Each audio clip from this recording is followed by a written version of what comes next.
Bismillahirrahmanirrahim. Assalamualaikum warahmatullahi wabarakatuh.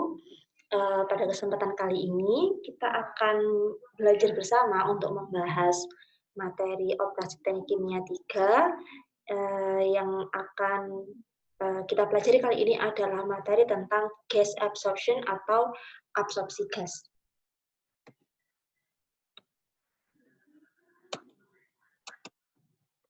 Nah,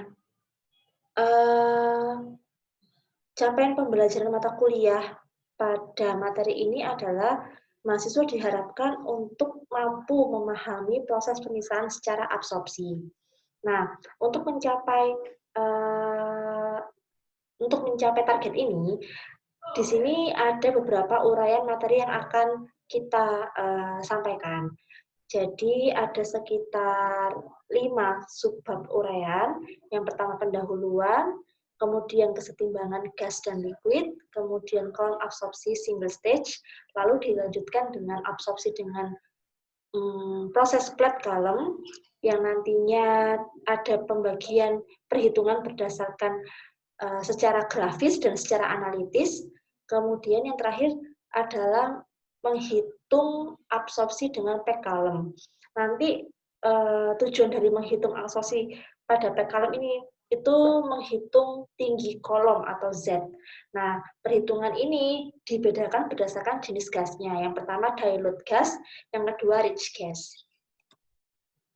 Nah, untuk pendahuluan ya, absorpsi. Nah, pasti banyak mahasiswa yang sudah familiar mendengar kata absorpsi sendiri.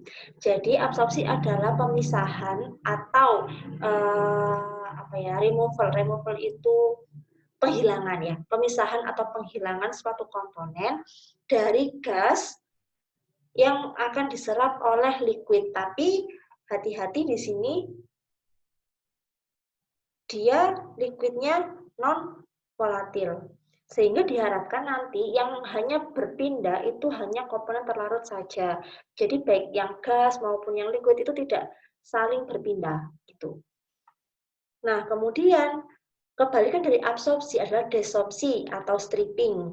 Nah, contohnya adalah cooling tower yang sudah pernah kita bahas di operasi teknik kimia 2. Nah, di sini kebalikannya adalah penghilangan atau pemisahan komponennya itu terjadi dari liquid ke gas. Nah, kebalikannya, kalau tadi absorpsi dari gas ke liquid, kalau yang stripping itu dari liquid ke gas.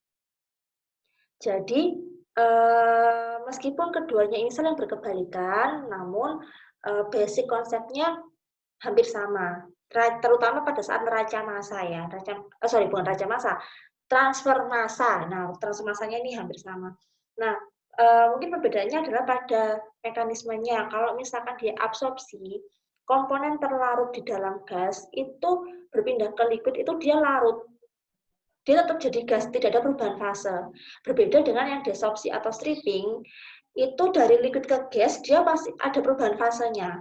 Jadi kenapa kalau kalian ingat ya, di pembahasan cooling tower itu ada transfer panasnya, terutama panas laten, perubahan dari fase liquid ke fase gas. Kalau dia absorpsi tidak ada perubahan fase, jadi komponen terlarut di gas itu akan berpindah dan larut di liquid, tapi tetap komponennya tetap gitu, tidak ada perubahan fase, gitu kan? Ya seperti contohnya kalau misalkan gas CO2 bisa larut dalam air kan. Nah, contohnya apa? Minuman berkarbonasi. Nah, kayak Sprite, Fanta. Nah, itu kan berkarbonasi kan. Jadi gas CO2 larut di dalam air. Nah, sama seperti konsepnya absorpsi ini. Jadi ada komponen gas yang nanti terserap oleh air, dia larut di dalam air, tapi dia tidak berubah fase gitu. Nah, berikut adalah contoh flow sheet, absorpsi, dan stripping. Jadi di suatu industri ya. Jadi di suatu industri ini adalah kolom pertama adalah kolom absorber, kolom kedua adalah kolom stripper. Kalau tidak salah ini untuk recovery trikloropropan. Nah, jadi awalnya adalah gas yang mengandung trikloropropan itu nanti akan dikontakkan dengan air. Nah, airnya ini nanti akan air atau solvent ya, solvent yang dia mampu melarutkan trikloropentan ya. Trikloropropan. Jadi nanti gas yang mengandung trikloropropan dikontakkan dengan suatu pelarut yang dia mampu melarutkan trikloropropan dan memisahkan trikloropropan dari gas. Kemudian solvent ini akan masuk ke dalam kolom stripper yang nanti akan dikontakkan dengan udara, pure udara, sehingga keluarannya adalah concentrated gas. Concentrated gas ini berarti gasnya mengandung trikloropropan. Karena awalnya udaranya adalah udara murni, hanya udara biasa. Nah, stripping gas ini udara biasa. Jadi udara biasa, keluarnya dia concentrated gas yang awalnya tidak mengandung trikloropropan, keluarannya dia mengandung trikloropropan. Dan solventnya akan bebas trikloropropan dan dia akan dimasukkan kembali ke kolom absorber untuk nantinya menyerap trikloropropan kembali. Cycle ini adalah suatu siklus. Jadi seperti itu cara kerja absorber atau stripper di dalam suatu industri. Nah, ini adalah equipment untuk unit operasi absorpsi ya di dalam industri. Bisa absorpsi, bisa stripping, dan juga bisa untuk distilasi. Nah, yang pertama ini adalah menara tray. Jadi di sini ada tray gitu kan. Yang kedua adalah packing column. Jadi di dalamnya ini ada packing yang disusun secara mampat. Yang ketiga adalah spray tower, menara spray. Jadi liquid akan masuk ke dalam menara melalui nozzle. Jadi nanti ukurannya lebih kecil-kecil lagi. Nah, kemudian yang terakhir adalah bubble column. Jadi mirip seperti spray column, cuma bedanya yang kita masukkan adalah udara yang ada di dalam liquid. Jadi ada gelembung-gelembung kecilnya. Nah, keempat equipment ini memiliki tujuan yang sama, yaitu intinya adalah mereka memperbesar luas kontak antara fase liquid dan gas, sehingga diharapkan nantinya transformasi yang terjadi itu lebih optimal. Nah, kalau yang tray ini berarti diharapkan lapisan tipis liquid itu bisa berkontak dengan udara di atas tray-nya ini. Nah, kalau yang packing ini diharapkan nanti kan di dalam packingnya ini meskipun dia mampat tapi tetap ada void atau lubang-lubang kecil. Nah, tapi di antara di permukaan yang tidak berlubang itu diharapkan dia juga si liquid bisa berkontak dengan udara lebih intens. Nah, begitu juga dengan bubble dan spray column. Jadi di sini mereka memperkecil ukuran liquid atau ukuran gasnya supaya dapat menghasilkan luas area yang lebih besar sehingga nanti dapat berkontak secara intens dengan fase lainnya. Nah, jadi itu ya intinya adalah mereka semua empat-empatnya ini adalah intinya untuk memperbesar luas kontak permukaan antara satu fase dengan fase lainnya agar transfer massa yang terjadi itu makin optimal. Sehingga diharapkan Diharapkan nanti targetnya itu tercapai. Misalkan contohnya kita ingin mengabsorb CO2 dari udara gitu kan, mengabsorbnya pakai liquid. Diharapkan dengan adanya luas area kontak yang lebih besar, gas keluarannya itu lebih bersih, bebas dari CO2.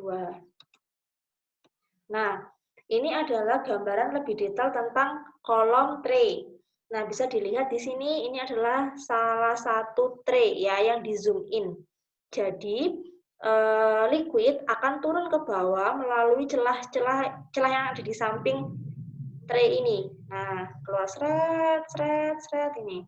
Nah, tapi dia ada wire-nya, ada penghalangnya, jadi nggak langsung keluar langsung serot gitu, enggak, tapi dia masih ada penghalangnya dulu beberapa senti gitu kan, supaya nanti si liquid tidak langsung turun ke bawah gitu. Nah, kemudian udara atau gas akan mengalir melalui lubang-lubang ini dari bawah ke atas. Ini bila dia terjadi secara counter current. Nah, lubang-lubang tempat gas mengalir ini memiliki berbagai geometri atau bentuk. Bisa dilihat di sampingnya, ini ada lubang yang berbentuk bubble cap, ada yang perforation, ada yang valve. Nah, bedanya sebenarnya tidak terlalu signifikan, maksudnya fungsinya tetap aja sama, cuman bedanya ya di geometrinya. Kayak yang bubble cap, ini lubangnya tidak langsung di bawah bukan di bawah, lubangnya tidak langsung menempel pada tray-nya, tapi lubangnya ada di samping-samping. Seperti contohnya adalah penutup sabun cuci piring ya, kayak Sunlight Mama Lemon. Nah, kalau kalian punya botol Sunlight atau Mama Lemon, pasti kalian kalau membuka botolnya kan ditarik gitu kan, atau ditekan. Nah, bubble cap itu mirip kayak gitu, tapi kalian tidak perlu menarik atau menekannya. Jadi dia otomatis bisa mengalirkan gas. Nah, lubangnya itu ada di samping-sampingnya alat itu, cap di samping-sampingnya cap. Nah, beda dengan perforation. Perforation ini seperti penanak nasi atau dandang atau saluran di kamar mandi. Nah, itu kan lubang-lubang biasa gitu kan. Nah, kalau perforation seperti itu. Nah, jadi lubangnya langsung terinstal di tray-nya. Nah, kalau yang bubble cap kan lubangnya di samping-samping cap-nya. Nah, kalau valve dia mirip dengan bubble cap, cuma bedanya ini dia nggak mesti silinder gini. Nah, kayak yang sebelah kiri Mbak Mas itu dia lubangnya lebih besar ya daripada yang bubble cap. Dan dia tidak solid gitu loh, maksudnya ini lubangnya lebih besar daripada yang sebelah bubble cap. Nah, lalu yang sebelah kanan Mbak Mas dia nggak berbentuk silinder gitu. Jadi intinya ya dia mirip sama bubble cap, cuman bentuknya saja yang beda gitu. Seperti perforation tapi dia ada kalau kanopi. Nah, valve itu seperti perforation, cuma dia ada kanopinya. Nah, ada kanopinya. Kanopinya itu bentuknya beda-beda, gitu. Nah, ini adalah gambar yang lebih detail tentang perforation, lalu valve, sama yang ini bubble cap, gitu.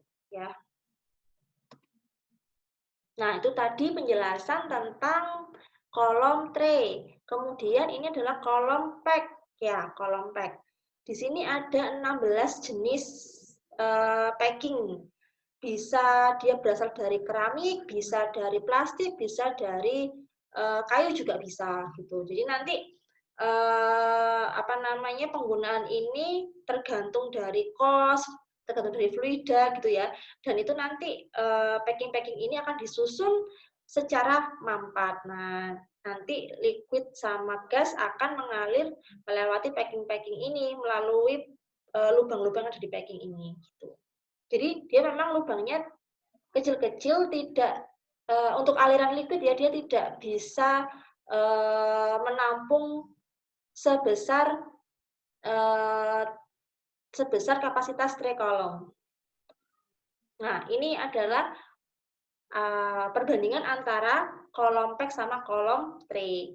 Ya, yang saya tadi sebutkan ya, jadi kalau misalkan pack kolom karena dia lubang-lubangnya itu kecil, sehingga dia tidak bisa menampung bila laju alir liquidnya tuh besar. Jadi bayangkan ketika kalian mengalirkan liquid sangat kencang gitu kan, terus dia packing gitu, pasti bisa menyebabkan banjir karena waktu yang dibutuhkan oleh liquid untuk mengalir itu lebih lambat daripada kalian mengalirkan liquidnya gitu. Nah, itu berbeda dengan tray, karena tadi tray itu saluran liquidnya lebih besar ya, jelas gitu. Dia ada di samping tray-tray gitu. Jadi kalau misalkan kalian ingin mengalirkan liquid dengan laju alir massa besar, dia bisa, Mas Ian.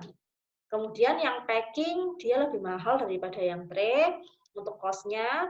Kemudian untuk pack kolom, dia cenderung memiliki diameter yang kecil kolomnya.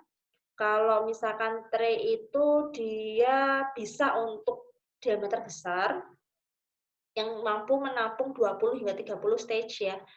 Jadi dia sangat besar bisa. Kemudian jenis liquidnya. Nah, Jenis liquidnya itu kalau misalkan dia ingin memakai pack kalem, sebisa mungkin harus bersih liquidnya karena akan susah untuk membersihkan packingnya kalau kotor. Berbeda dengan diatre. Kalau misalkan liquidnya kotor gitu, fluidanya nggak harus liquid, bisa gasnya juga. Fluidanya kotor, dia masih bisa lebih mudah untuk dibersihkan daripada packing. Nah, sekian pembahasan dari saya tentang pendahuluan absorpsi. Bila ada salah saya mohon maaf. Assalamualaikum warahmatullahi wabarakatuh.